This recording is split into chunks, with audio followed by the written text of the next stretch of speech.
This week, members of the Albanese government were falling over themselves to defend Kevin Rudd after Donald Trump labelled the former PM turned Twitter troll turned ambassador a little bit nasty, not the brightest bulb, and warned that if he's at all hostile, he will not be there long if Trump becomes president again, as polling suggests he will.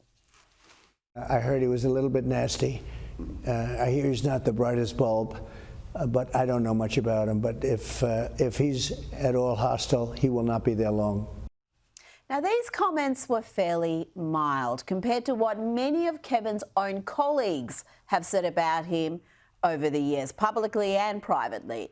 They have not given me enough time here to feature all the character assessments Rudd has received from Labor heavyweights, but here's a taste of what we've heard over the years.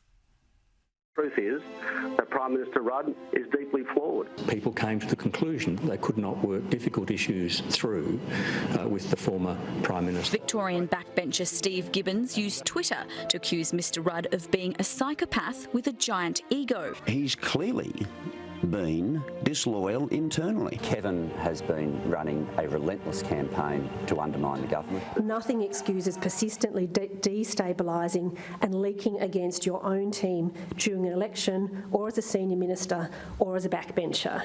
He'd reduced a young female attendant to tears on one flight. Vicious wounds inflicted on the party by Mr Rudd himself. You said Kevin Rudd can spread confusion, create torment, he can get himself into the media, but he can't govern. He doesn't have the courage and the strength that's required.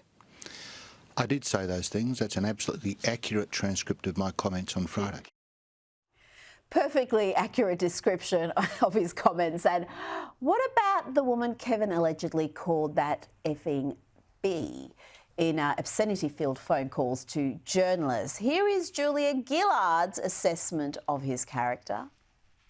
And I think for him, across his life, and perhaps some of this is explained by the hardship of his early years, but across his life he felt the need for himself to be filled by the approval of others. So clearly there's a hole that needs to be filled by applause and approval.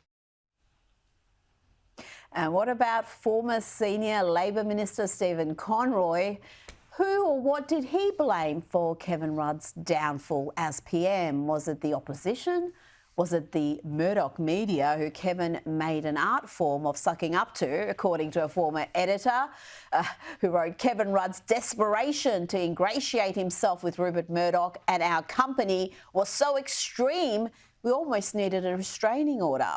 But now he wants a Royal Commission. No, let's hear from Stephen Conroy why he believes Kevin failed as leader. Kevin Rudd had contempt for the Cabinet, contempt for the Cabinet members, contempt for the caucus, contempt for the Parliament. And ultimately what brought him down a year or two ago was the Australian public worked out that he had contempt for them as well. Ouch, that was a blistering assessment, but there is plenty more where that came from. And again, we are hearing here from Kevin's Labor colleagues. Removing Kevin was an act of political bastardry, for sure.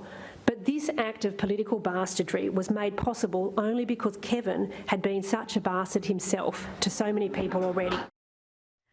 That was former Labor Minister Nicola Roxon. We also had former New South Wales Premier and Labor Senator Christina Keneally say this about Kevin. I can think of 12 Australians off the top of my head who would be a better Secretary-General, and one of them is my Labrador.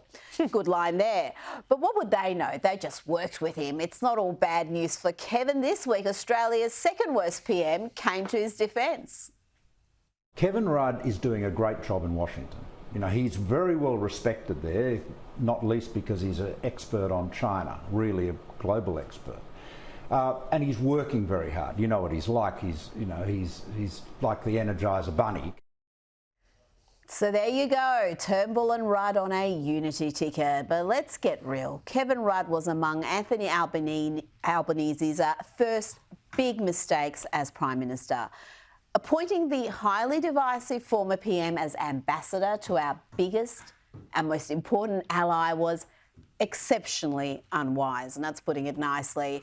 Yes, the man who made an art form of sniping, strategic leaking and white anting, and as you just heard, was despised by many of his own colleagues, was a bizarre choice to be our ambassador to the US.